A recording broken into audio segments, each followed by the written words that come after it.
बाईस में अंदर ही फंसाओ कोई। डीसीपी न्यूज की ब्रेकिंग खबरों में आपका स्वागत है। इस वक्त की बड़ी खबर है एक बड़े हादसे को लेकर। जी हां, हादसा इतना दर्दनाक है कि 2 बच्चों की मौके पर ही मौत की जानकारी मिल रही है, जबकि 15 स्कूली बच्चे गंभीर रूप से घायल बताए जा रहे हैं। आपको बता दें कि राजधानी देहरादून में हुए इस बड़े हादसे की जानकारी हमको मिल रही है। शिमला बाईपास रोड पर माजरा से धर्मावाला जा रही स्कूली बच्चों से भरी एक बस पलटने से 2 बच्चों की मौके पर ही मौत की सूचना मिल रही है, जबकि 15 बच्चे गंभीर रूप से घायल बताए जा रहे हैं।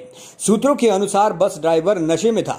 आपको बता दें कि शिमला बाईपास रोड पर लगभग 1:30 के करीब सिगनीवाला कालूखाला के पास माजरा से विकास नगर जा रही बस एक विक्रम को ओवरटेक करते हुए पलट गई, जिसमें सवार स्कूल से छुट्टी होकर घर जा रहे 2 बच्चों की मौके पर ही मौत हो गई, जबकि बताया जा रहा है कि 15 बच्चे गंभीर रूप से इस दर्दनाक हादसे में अभी भी घायल है।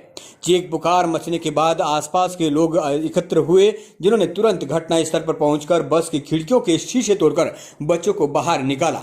कुछ बच्चे बस के नीचे दब गए। घटना की खबर सुनकर तुरंत पुलिस प्रशासन और क्षेत्रीय विधायक भी मौके पर पहुंच गए। घायल बच्चों को पुलिस ने तुरंत ग्राफिकेरा अस्पताल सलाकोई में भर्ती कराया है। सूत्रों की अगर माने तो हादसे का कारण ड्राइवर के नशे में होना बताया जा रहा है।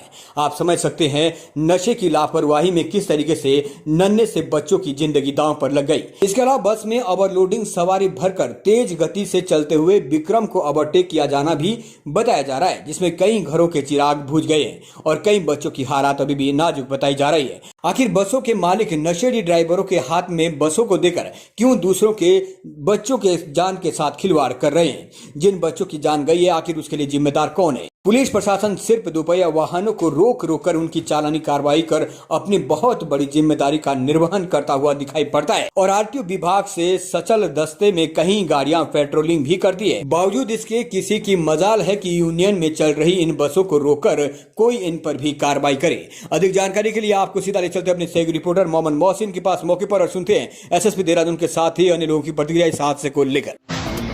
सर, आज जो ये हादसा हुआ है, क्या कुछ है पूरा मामला है? देखिए, अभी जो पूरी जानकारी मिल पाई है इसमें कि ये बस एक आईएसबीटी से विकास नगर चलती थी और ये सिंगनीवाला के पास जो है उसमें कुछ बच्चे भी, क्योंकि वहाँ बुक्सा इंटर कॉलेज है, उनकी छुट्टी थी, उसमें कुछ बच्चे भी सवार हुए थे जो रूटीन में ई रिक्शा या बसों से जाते हैं। और ये बस का जो है एक सामने से लोडर आ रहा था, लोडर को बचाने के चक्कर में या बस नियंत्रण नहीं रख पाई और जैसा देखा गया पास के खेत में पलट गई थी, क्योंकि पलटने के कारण उसमें बच्चे भी थे जो बाहर से छिटक गए। तो एक बच्चा, जब इंजर्ड लोगों से 15 लोग इंजर्ड हुए थे, तो उसको ज़्यादा चोटें लगी थी, कुछ को माइनर चोटें थी, अस्पताल लाया गया। तो उसमें 2 लोग की मृत्यु की अभी उसमें डॉक्टर ने पुष्टि करी, जिसमें एक छात्र है बुक्सा इंटर कॉलेज का और एक जो है युवक है जिसकी मृत्यु हुई। बाकी सभी लोग खतरे से बाहर बताए गए। एक छात्र, जिसमें टोटल 5 छात्र जिनका इलाज चल रहा है, बाकी अन्य लोग लोकल लोग हैं जिनका इलाज चल रहा है और एकदम सभी डॉक्टर्स की टीम लगी है। काफ़ी खतरे से बाहर बताया गया। एक छात्र है जो आईसीयू है, जिसका अभी सीटी स्कैन और रक्त परीक्षण कराया जा रहा है। बाकी क्या कारण रहे इसके, क्योंकि इसमें आरटीओ और टेक्निकल टीम को बुला लिया गया है। किन परिस्थितियों में हुआ, कुछ लोगों से पूछताछ भी की गई, जानकारी भी की गई या प्रत्यक्षदर्शियों से पूछा गया है। साथ ही साथ जो इंजर्ड लोग हैं उनसे भी जानकारी की गई है। तो मुझे लगता है कि घटना का क्या कारण रहा होगा स्पष्ट रूप से अभी तक तो ये लगता है कि सामने से लोडर आने पर बचाने के कारण नियंत्रण खो बैठने पर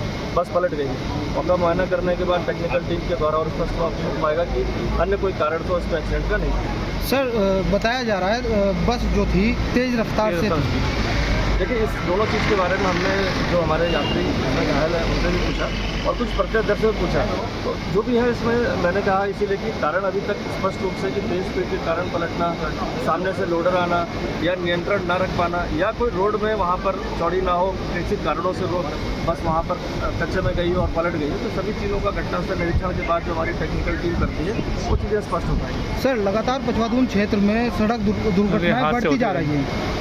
देखिए, दुर्घटनाओं के पीछे 2-3 तरह के कारण होते हैं। एक तो जैसे मैंने कहा कि ड्रिंक ड्राइविंग, ओवर स्पीडिंग सबसे बड़ा कारण है और लगातार आप देखेंगे इन्फोर्समेंट के उस पर देखा जाए तो लगातार इस चीज़ पर कार्रवाई भी होती है। कुछ नियंत्रण, अगर कोई बस चालक या कोई भी पब्लिक ट्रांसपोर्ट का व्यक्ति गलत तरीके से गाड़ी चला रहा हो या तेज़ रफ्तार से चला रहा हो, तो ये सभी से आग्रह भी जो उसके पैसेंजर्स हैं तत्काल 112 पर सूचना दें, जिससे कि उसको रोककर उस पर कार्रवाई की जा सके। और कोई भी गलत तरीके से चला रहा है, जहाँ तक पुलिस की बात है इन्फोर्समेंट की, वो किया जाता है। बट एक बार अगर ड्राइवर गाड़ी को चलाने लगा है तो अगर उसके पैसेंजर्स, पब्लिक पैसेंजर जो उसमें बैठे हैं, अगर वो उसकी सूचना 100 नंबर 112 नंबर पर देते हैं तो मुझे लगता है कि और ज़्यादा प्रभावी रूप से हम उस पर कार्रवाई कर पाएंगे। सर देखा जा रहा है शिमला बाईपास रोड पर चलने वाली अधिकतर जो बसें हैं वो समय से अधिक हो चुकी हैं। कोई 2 मॉडल है, कोई 4 मॉडल है। आपकी बात है कि समय अधिक हो चुका है, नहीं हो चुका है, ये थोड़ा सा आरटीओ विभाग का भी काम है। तो इनसे भी समन्वय बनाकर कि क्या रूट पर कितनी ज़रूरत है, कितने लोग को लाइसेंस है, किसी का एक्सपायर तो नहीं हुआ, परमिट मिलता है, तो ये आरटीओ के साथ बैठकर इस पर जल्दी से जल्दी इस पर प्रभावी कार्रवाई कर ली जाएगी। से हादसा हुआ है, क्या मामला है? ये मामला एक्चुअली में अभी ये देहरादून की तरफ से बस आ रही थी और इधर से मेरे ख्याल से ये जो है कोई आइसक्रीम का टेम्पो आ रहा था, इसके आमने सामने की भिड़ंत हुई है जिसमें ये हादसा हुआ है। गाड़ी पलटने से जो है ये हादसा हुआ है। कितने लोग इसमें घायल हैं, कितने क्या है? इसमें लगभग 14 लोग इंजरी हुए थे, जिसमें से दो की डेथ हो गई है, जिसमें से एक खालिद है हसनपुर से और दूसरा शेखावाला से जो है आपके पवन करके जयपाल के लड़के हैं, एक उनकी डेथ हो गई है, 2 लड़कों की डेथ हुई है। बाकी की स्थिति ठीक है थोड़ा। ठीक है।